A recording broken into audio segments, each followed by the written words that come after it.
नमस्कार दोस्तों, मैं विलास शेटकार, आईटी कंसल्टेंट और ट्रेनर। मैं आप सभी का हार्दिक स्वागत करता हूं। HTML5 session 2। ये जो सेशन है, इस सेशन में हम देखने वाले हैं कि लेआउट एलिमेंट्स। उसके बाद हम देखेंगे एट्रीब्यूट्स। एट्रीब्यूट्स कौन से होते हैं, ग्लोबल एट्रीब्यूट और एलिमेंट स्पेसिफिक एट्रीब्यूट। और हम देखेंगे पाथ और लिंक। मीन्स जो भी हमारा HTML होता है, उस HTML में लिंकिंग करने के लिए हम कुछ पाथ यूज करते हैं। वो पाथ किस तरह से होते हैं और लिंक्स कैसे करने हैं वो हम देखेंगे। उसके बाद हम देखेंगे आईफ्रेम। आईफ्रेम क्या होता है, आईफ्रेम का यूज कैसे करना है वो हम देखेंगे। और हम देखेंगे लास्ट में फॉर्म और फॉर्म एलिमेंट्स इस सेशन में। तो फॉर्म जो होता है वो यूजर का इनपुट लेने के लिए हम यूज करते हैं और उसमें काफी डिफरेंट डिफरेंट एलिमेंट्स होते हैं। वो एलिमेंट के ऊपर भी हम चर्चा करेंगे। तो चलिए शुरू करते हैं हम लेआउट एलिमेंट से। तो ये जो लेआउट एलिमेंट होते हैं, जैसे कि कोई भी अगर हमारा पेज हमको बनाना है तो पेज बनाने के लिए हमको लेआउट एलिमेंट की जरूरत होती है। जैसे कि कोई भी अगर हम वेब पेज देखते हैं, वेबसाइट देखते हैं, तो उसमें हेडर सेक्शन होता है, उसमें नेविगेशन होते हैं, उसमें साइड बार होता है, कंटेंट के लिए अलग प्लेसमेंट होता है और हर किसी वेबसाइट में फुटर भी होता है। फुटर में क्या होता है कि कॉपीराइट का डिस्क्रिप्शन होता है और बाकी कुछ जानकारी होती है। तो ऐसा जो भी कुछ हमको लेआउट बनाना होता है, उस लेआउट के लिए हम लेआउट एलिमेंट यूज कर सकते हैं। तो अभी ये लेआउट एलिमेंट में कौन से एलिमेंट्स आते हैं। लेआउट एलिमेंट में आते हैं ड्यू, मेन एलिमेंट है, हेडर एलिमेंट है, नाव एलिमेंट है, असाइड एलिमेंट है, आर्टिकल एलिमेंट है, सेक्शन एलिमेंट है और फुटर एलिमेंट है। और इनमें से कुछ जो एलिमेंट है, इन एलिमेंट को हम सिमेंटिक एलिमेंट्स भी कहते हैं। सिमेंटिक एलिमेंट्स मीन्स जिनका मीनिंग कुछ स्पेसिफिक मीनिंग होता है और उनको स्ट्रक्चर्ड एलिमेंट ऐसा भी हम बोलते हैं, बिकॉज ये स्ट्रक्चर लेआउट करने के लिए यूज करते हैं। जैसे कि इसमें एक अनसीमेंटिक एलिमेंट्स भी है, जैसे कि ड्यू। एक जो ड्यू है ये सीमेंटिक एलिमेंट नहीं है। मीन्स ड्यू का जो मीनिंग है, ड्यू का मीनिंग कुछ नहीं निकलता है। ड्यू मीन्स जस्ट एक डिवीजन और एक सेक्शन क्रिएट करने के लिए हम ड्यू यूज करते हैं। बट अगर देखा जाए मेन, अगर हम कहते हैं मेन, हेडर, नाव, असाइड अगर हम देखते हैं, तो ये जो एलिमेंट्स है, ये एलिमेंट्स का कुछ मीनिंग है। जैसे कि अगर मैं मेन बोलता हूँ तो जो मेरा मेन पेज का जो लेआउट है, वो लेआउट जो है वो मेन के अंदर आएगा।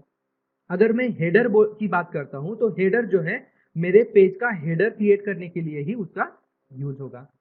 तो ऐसे ये जो एलिमेंट्स है, इन एलिमेंट्स को हम सिमेंटिक एलिमेंट्स बोलते हैं। और जो ड्यू है ये नॉन सिमेंटिक एलिमेंट है। मीन्स इसमें हम इसका कोई मीनिंग नहीं निकलता है। ऐसे एलिमेंट्स को नॉन सिमेंटिक एलिमेंट बोलते हैं। और जो एलिमेंट्स उसी काम के लिए बने हुए हैं उनको हम सिमेंटिक एलिमेंट्स बोलते हैं। वो जो अभी HTML5 में ये नए इंट्रोड्यूस हुए हैं। HTML4 में या फिर HTML के प्रीवियस वर्जन में ये जो सिमेंटिक एलिमेंट्स थे वो नहीं थे।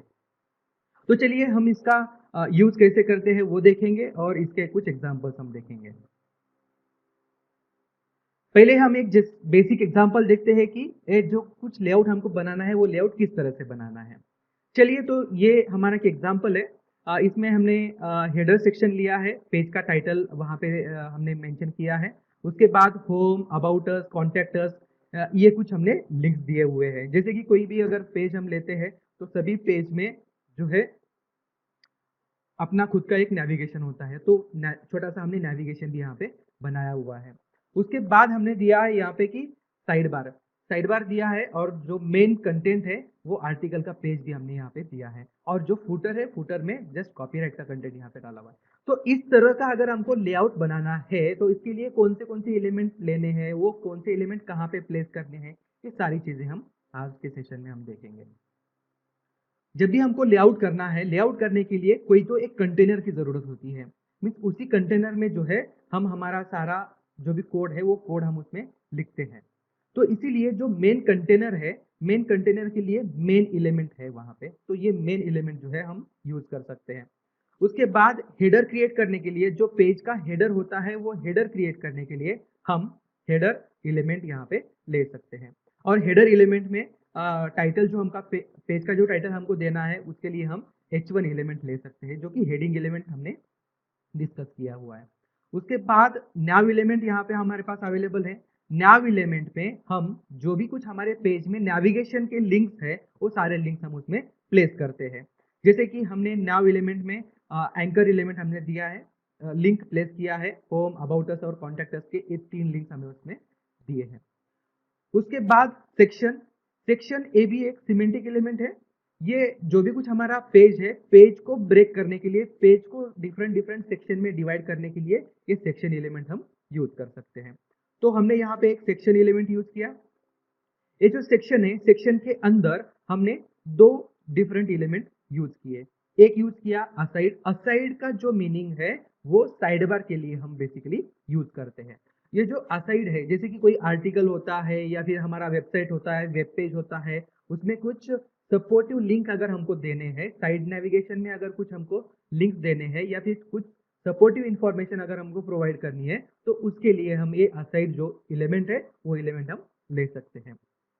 उसके बाद हमने लिया है आर्टिकल। आर्टिकल जो है, जैसे कि कोई भी अगर वेब पेज होता है तो वेब पेज में अगर हमारा ब्लॉग है तो ब्लॉग के लिए हम आर्टिकल यूज कर सकते हैं, या फिर कोई अगर मेन पेज का कंटेंट है, कंटेंट भी हम आर्टिकल में ले सकते हैं। इसीलिए हमारे पास आर्टिकल एलिमेंट भी अवेलेबल है। आर्टिकल एलिमेंट में हम क्या कर सकते हैं, और जैसे कि कोई भी अगर ब्लॉग होता है तो ब्लॉग का एक स्पेसिफिक टाइटल होता है, अगर कोई आर्टिकल होता है तो उस आर्टिकल का भी एक टाइटल होता है। तो वो टाइटल जो है, वो टाइटल हम हेडर एलिमेंट में लिख सकते हैं। हेडर एलिमेंट हम 2 जगह पे यूज कर सकते हैं। एक जो है पेज का मेन हेडर के लिए भी हम यूज कर सकते हैं, और दूसरा जो है आर्टिकल के अंदर भी हम हेडर एलिमेंट जो है यूज कर सकते हैं। कोई ब्लॉग है, कोई आर्टिकल है, तो उसका टाइटल हम हेडर एलिमेंट में लिख सकते हैं। जो हमारा पेज है, पेज का मेन जो टाइटल होता है, वेबसाइट होता है, उसका लोगो होता है, ये सारी चीजें हम हेडर में रख सकते हैं।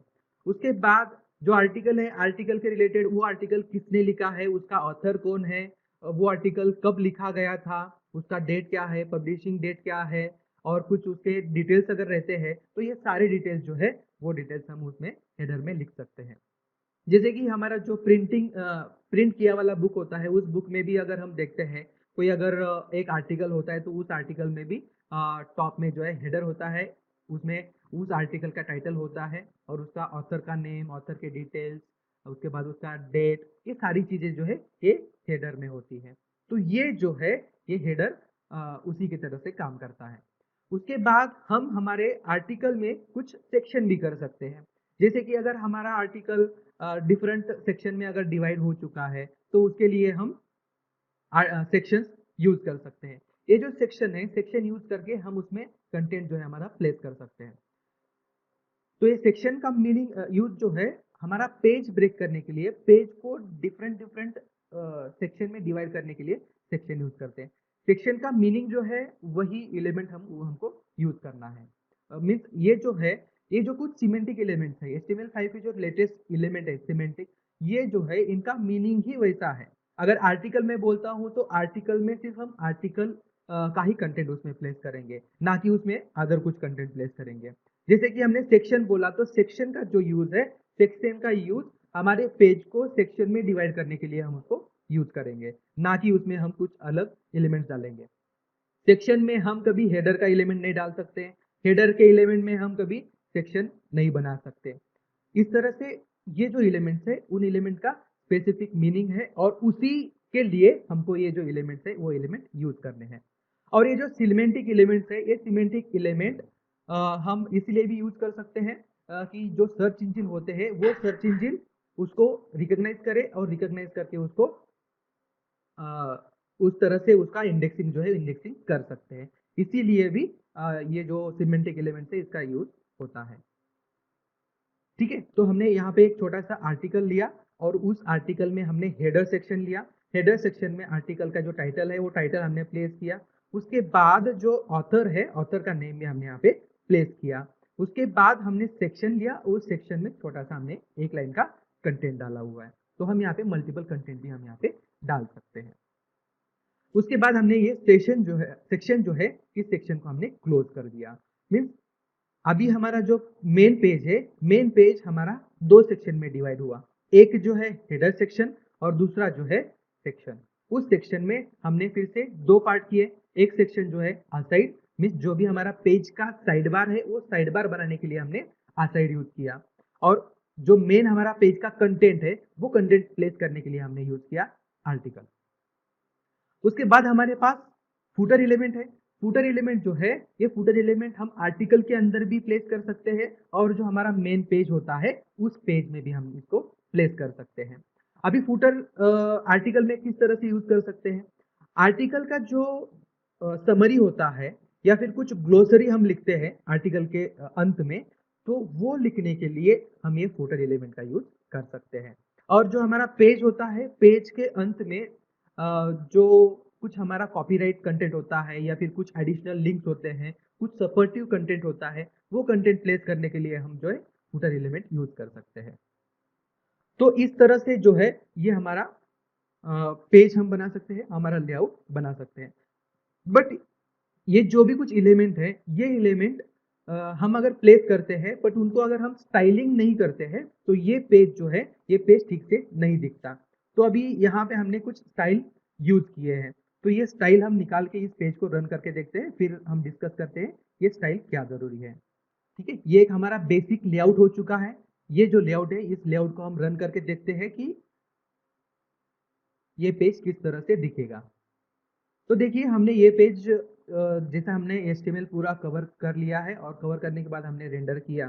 तो देखिए जो भी कुछ एलिमेंट है, जैसे कि हेडर एलिमेंट है, सेक्शन एलिमेंट है, असाइड एलिमेंट है, आर्टिकल एलिमेंट है, ये सारी चीजें हैं, बट फिर भी जो हमारा लेआउट है वो लेआउट एक के नीचे एक ऐसा ही सीक्वेंस उसका आ रहा है, बिकॉज हमने HTML में जैसा लिखा वैसा ही उसका रेंडर हो जाता है और वैसा ही वो पेज में दिखता है।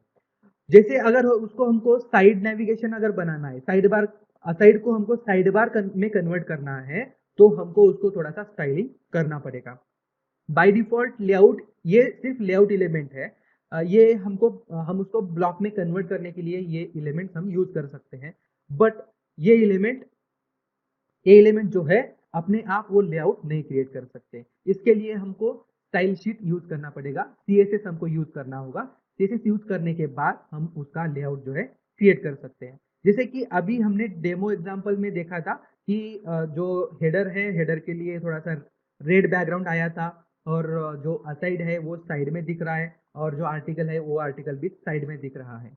बट ये साइड में दिखाने के लिए उसको हमको कुछ स्टाइल्स अप्लाई करने होंगे। तो अभी ये स्टाइल्स किस तरह से अप्लाई करते हैं, तो हम देखते हैं। स्टाइल अप्लाई करने के लिए कुछ ऑप्शंस है, वो ऑप्शन हम देखेंगे CSS का जो सेशन होगा। अभी हम देखते हैं कि बेसिक इसको थोड़ा CSS अप्लाई करके हम किस तरह से इसको लेआउट में कन्वर्ट कर सकते हैं। तो देखिए हमारा जो भी कुछ मेन पेज है, मेन जो हमारा कंटेनर है, उस कंटेनर को हमने जस्ट एक डेमो के लिए हमने उसका विड्थ फिक्स किया है 900 पिक्सल। उसके बाद हमने जो हेडर लिया है वो हेडर थोड़ा सा दिखना चाहिए प्रॉपर से, इसीलिए हमने हेडर का जो बैकग्राउंड है वो बैकग्राउंड कलर हमने लाइट पिंक अप्लाई कर दिया है। इसके लिए डिफरेंट डिफरेंट प्रॉपर्टीज होते हैं CSS में, वो प्रॉपर्टी हम अप्लाई कर सकते हैं और उसके बाद उस प्रॉपर्टी में वैल्यूज होते हैं, वो वैल्यू हम उसमें सेट कर सकते हैं।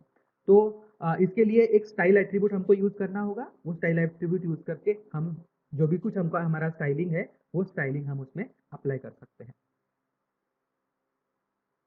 उसके बाद असाइड जो है, असाइड को साइड में शिफ्ट करने के लिए, साइड में उसको अलाइन करने के लिए हमको कुछ स्टाइलिंग लगेगा। जैसे कि वो जो कुछ साइड बार है उसका विड्थ क्या होना चाहिए वो हमको डिसाइड करना होगा। उसके बाद उस साइड बार का कुछ हाइट अगर हमको मेंशन करना है तो वो हाइट हम मेंशन कर सकते हैं। जैसे कि ये जो साइड बार है, उस साइड बार का जो विड्थ है हमने 300 पिक्सल लगाया हुआ है और जो उसका हाइट है वो हाइट हमने 200 पिक्सल लगाया हुआ है। उसके बाद इस साइड बार का बैकग्राउंड हमने लाइट ग्रीन रखा हुआ है, तो वो लाइट ग्रीन वहां पे बैकग्राउंड दिखेगा। और सबसे इंपॉर्टेंट चीज, फ्लोट। फ्लोट क्या काम करता है कि जो ब्लॉक एलिमेंट होते हैं, इस ब्लॉक एलिमेंट को अलाइनमेंट करने के लिए हम फ्लोट एलिमेंट यूज करते हैं। इसका जो डिटेल डिस्क्रिप्शन है या फिर डिटेल जो भी कुछ है ये हम CSS में सीखने वाले हैं। अभी के लिए जिसे जस्ट इतना ही याद रखो कि फ्लोट प्रॉपर्टी जो है ये अलाइनमेंट के लिए हम इसको यूज करते हैं। ठीक है, उसके बाद आर्टिकल, आर्टिकल को भी हमने कुछ CSS लगाया हुआ है। जैसे कि हमारा जो पेज है वो 900 पिक्सल का है, तो उसको हमने डिवाइड किया है 300 पिक्सल एंड 600 पिक्सल से। 300 पिक्सल का जो है वो हमारा साइड बार है और 600 पिक्सल का जो है हमारा आर्टिकल है, मेन पेज है। ठीक है, और उसको जो साइड बार है उसको भी हमने 200 पिक्सल का हाइट दिया है, सेम आर्टिकल का भी हाइट हमने को 100 पिक्सल दिया है। उसके बाद ये जो आर्टिकल है, ये आर्टिकल का प्लेसमेंट हमको राइट साइड में करना है, इसीलिए इसका जो फ्लोट है हमने राइट किया है। तो चलो देखते हैं कि हम इसको सेव करेंगे। सेव करके हम देखते हैं कि हमारे पेज में ये सारे इफेक्ट आए हैं या नहीं। देखिए, जैसा हमने कुछ इसको स्टाइल अप्लाई किया, वो स्टाइल पूरा हमारे पेज में रिफ्लेक्ट हो रहा है। ये देखिए 900 पिक्सल का हमारा पूरा पेज है। हम इसको स्क्रॉल करके देख सकते हैं कि हमारा जो कंटेंट है, कंटेंट 600 पिक्सल का है, और जो हमारा साइड बार है वो 300 पिक्सल का है, और जो हमारा पूरा पेज है वो हमारा 900 पिक्सल का है। और लास्ट में हमने जो फुटर यूज किया था उसको हमने जस्ट बैकग्राउंड अप्लाई किया है लाइट ग्रे, तो वो जस्ट बैकग्राउंड हमको दिखना चाहिए, इसलिए हम उसको बैकग्राउंड अप्लाई किया है। तो इस तरह से हमको जो भी कुछ लेआउट करना है, लेआउट करने के लिए हम ये एलिमेंट यूज कर सकते हैं। ग्लोबल एट्रीब्यूट जो होते हैं वो हम किसी किसी भी एलिमेंट को हम उसको अप्लाई कर सकते हैं। जैसे कि टाइटल एट्रीब्यूट होता है, वो टाइटल एट्रीब्यूट हम किसी भी एलिमेंट को अप्लाई कर सकते हैं। और एलिमेंट स्पेसिफिक एट्रीब्यूट जो है, वो एट्रीब्यूट सिर्फ हम स्पेसिफिक एलिमेंट को अप्लाई कर सकते हैं। जैसे कि इमेज है, और उस इमेज का एसआरसी एट्रीब्यूट होता है, वो जो एसआरसी एट्रीब्यूट है वो सिर्फ हम इमेज एलिमेंट को अप्लाई कर सकते हैं, हम दूसरे एलिमेंट को अप्लाई नहीं कर सकते। ऐसे कुछ जो एट्रीब्यूट्स होते हैं वो एलिमेंट स्पेसिफिक एट्रीब्यूट होते हैं, और जो ग्लोबल एट्रीब्यूट होते हैं वो हम किसी भी एलिमेंट को अप्लाई कर सकते हैं। जैसे कि अभी हमने देखा स्टाइल एट्रीब्यूट, स्टाइल एट्रीब्यूट हम किसी भी एलिमेंट को अप्लाई कर सकते हैं। टाइटल एट्रीब्यूट जो है वो भी हम किसी भी एलिमेंट को अप्लाई कर सकते हैं।